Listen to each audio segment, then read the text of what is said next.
इससे एक बड़ा तालाब था जिसमें बहुत से मछली, मेंढक और केकड़े रहते थे।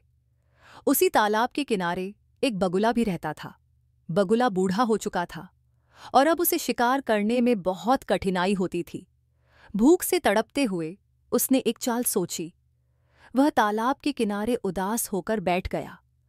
मछलियों ने उसे ऐसे देखा और हैरान होकर पूछा, बगुले मामा, आज आप शिकार क्यों नहीं कर रहे? बगुला उदास स्वर में बोला, अब मैं शिकार नहीं करूंगा। मैं बूढ़ा हो गया हूं और यह भी सुना है कि जल्द ही यह तालाब सूखने वाला है। इसलिए मैं अब भूखा रहकर ही अपनी मृत्यु की प्रतीक्षा करूंगा। यह सुनकर मछलियों और अन्य जीवों में हड़कंप मच गया। उन्होंने बगुले से कहा, बगुले मामा, हम क्या करें? हमारी तो जान खतरे में है। बगुला बोला, मैं तुम्हारी मदद कर सकता हूं। पास के एक बड़े तालाब में तुम्हें सुरक्षित छोड़ सकता हूं, लेकिन मैं एक बार में केवल कुछ मछलियों को ही वहां ले जा सकता हूं।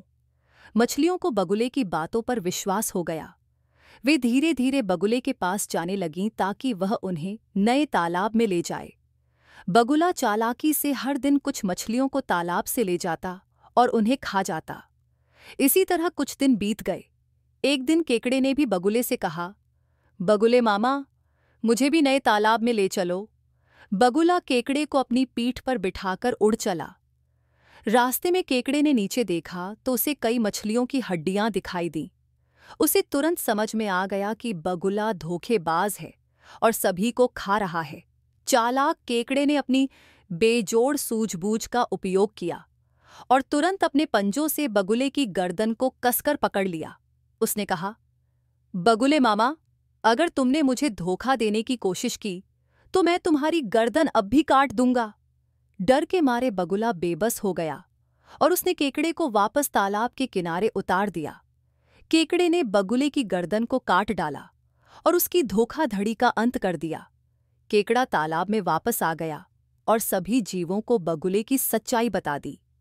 नीति: चालाकी और धोखाधड़ी से दूसरों का नुकसान करने वाले का अंत बुरा ही होता है। बुद्धिमानी और सतर्कता से हम किसी भी खतरे से बच सकते हैं।